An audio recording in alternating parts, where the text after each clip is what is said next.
হঠাৎই বসে গেছে মুন্ডেশ্বরী নদীর বাঁধের একাংশ। চরম দুশ্চিন্তায় এলাকার বাসিন্দারা, তাই তড়িঘড়ি সেই বাঁধ মেরামতিতে হাত লাগালেন এলাকার মানুষজন। ঘটনাটি খানাকুল ২ নম্বর ব্লকের নতিপুর ১ নম্বর গ্রাম পঞ্চায়েতের রাউতখানার। খবর পেয়ে ছুটে যায় সেচ দপ্তরের আধিকারিক ও কর্মীরা। বিষয়টি জানানো হয় মহকুমা শাসক থেকে আরম্ভ করে প্রশাসনের বিভিন্ন দপ্তরে। ঘটনাস্থলে রয়েছেন স্থানীয় তৃণমূল নেতৃত্ব। সারা রাত ওই দুর্বল বাঁধ বাঁধার কাজ চলে। এখন দেখুন সেই চিত্র।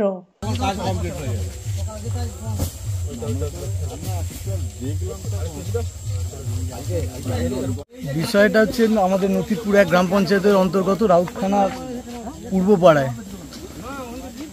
আজ সকাল থেকে একটা সাইড বাঁধের একটা অংশ বসে যাচ্ছিল, কিন্তু এলাকার মানুষ সঠিক টাইমে যদি পঞ্চায়েতের নজরে নিয়ে আসতো এতটা বাড়াবাড়ি হতো না।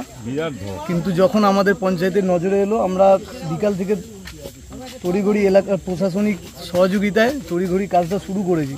এমতো অবস্থায় যতটা পেরেছি এই রাত্রের মধ্যে লোকাল লেবারদেরকে নিয়ে বা এলাকার সার্বিক সমস্ত শ্রেণীর মানুষকে সাহায্য সহযোগিতা তারা এগিয়ে এসেছে। সবাই সাহায্য সহযোগিতা নিয়ে কিছুটা হলেও গার্ড দেওয়া গেছে। আবার ভোরবেলা থেকে নতুন করে কাজটা শুরু করার চেষ্টা করছি। কতটা পরিস্থিতি ভয়ঙ্কর রয়েছে এখানে? এখন পরিস্থিতি অনেকটাই খারাপ, কারণ একটা সাইড অনেকটাই মানে জল শোক করে করে বসে গেছে। তো সেটাকেই কিছুটা গার্ড দেওয়ার চেষ্টা চলছে। ইরিগেশনের আধিকারিকরা এসেছিলেন, ওনাদের যে এজেন্সি ওনারাও থেকে বিষয়টার লক্ষ্য নজর রেখেছেন এবং ব্লক প্রশাসন থেকে শুরু করে আমাদের এসডিও ম্যাডাম থেকে শুরু করে প্রশাসনের সকলের নজরের মধ্যে বিষয়টা আছে। যদি এখানটা মানে ভেঙে যায় তাহলে কতটা ক্ষতিগ্রস্ত হবে? আপনার কোন কোন এলাকা ক্ষতিগ্রস্ত হবে? বেশ কিছু মৌজার ক্ষতিগ্রস্ত হবে। রাউতখানা, নপাড়া, গণেশপুর, তারপরে আপনার এদিকে রাজাটি 2, এদিকে সাবল সিংহপুরের কিছুটা পার্ট। কি মনে হচ্ছে আটকাতে পারবেন এই নদী ভাঙন? যে ছাড়া জলটা সেটা তো ভোরের দিকে আসার কথা আছে, আমরা চেষ্টা করছি তার আগে এটাকে ক্লোজ করার জন্য।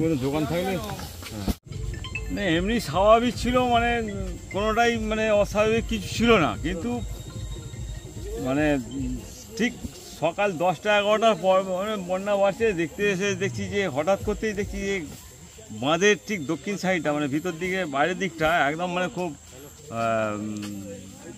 মানে হঠাৎ করতেই মানে যেন মানে এই 3 দিন বৃষ্টি টানা বৃষ্টির পর হঠাৎ করতেই দেখি ধসে গিয়ে মানে একটা এমন একটা ডিপে নেমে গেছে যেটা মনে হচ্ছে যে টোটাল বাঁধটাকে মানে ঢালাই সহ নামিয়ে নেবে। সঙ্গে সঙ্গে আমাদের ইরিগেশন দপ্তরে আমাদের খবর দেওয়া হয়েছে, ওনারা এসে এই যথেষ্ট মানে এখনও চেষ্টা চালাচ্ছেন। বিকেল থেকে এইসব আপাতত মানে এই ডান দিকটা যেখান থেকে এটাকে মানে কোনোরকমে বাঁচানো যাবে তার চেষ্টা করা হচ্ছে। যদি বাঁধটা না বাঁচাতে পারেন তাহলে প্রচুর ক্ষতি হবে তো? হ্যাঁ, বাঁধটা যদি এই মুহূর্তে মানে যদি রুখতে না পারি তাহলে কিন্তু আমাদের এই এলাকার মানে ব্যাপক ক্ষতি হবে। মানে এই এলাকার যে চাষবাস আছে তার সঙ্গে যে ঘরবাড়ি আছে, নিচু এলাকার ঘরবাড়ি প্লাস উপর দিকে যে ঘরবাড়িগুলো আছে সমস্তগুলোই ক্ষতিকরী হবে। তো রাজ্যকে ওই জন্য কাজ করছেন আপনারা? হ্যাঁ, রাজ্যকে ওই জন্য আপনারা রাত্রে কাজ করছেন?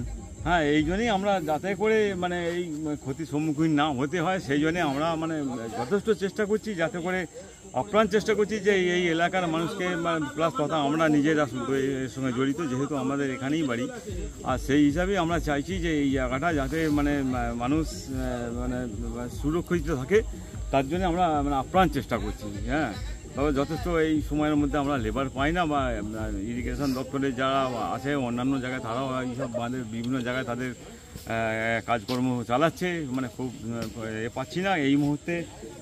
যথেষ্ট দক্ষ শ্রমিকের অভাব হচ্ছে, সেই জন্য আমরা এখনও আপাতত যতটুকু মানে পাওয়া যাচ্ছে তার উপর দিয়ে চেষ্টাটা চালাচ্ছি। কী নাম আপনার? আমার নাম তপন হাইত। হ্যাঁ,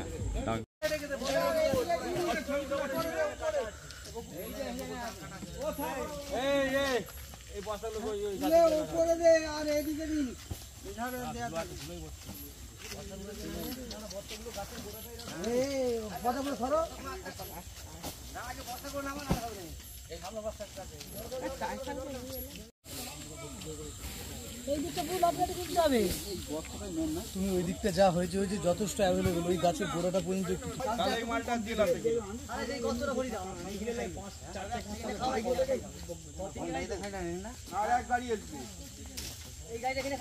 খাই না। সব ছেড়ে ছুড়ে আমরা তো পালাবই, ফুল স্পিডে দৌড়ে যাবই। আমরা খেলবো, শিখবো, পড়বো, নাচবো, নতুন বন্ধু পাতাবই। কিচি কিচিতে, কিচি কিচিতে। বাচ্চাদের কিডজি থেকে দূরে রাখা অসম্ভব। কিডজি, ইন্ডিয়ার ফেভারিট প্রি স্কুল।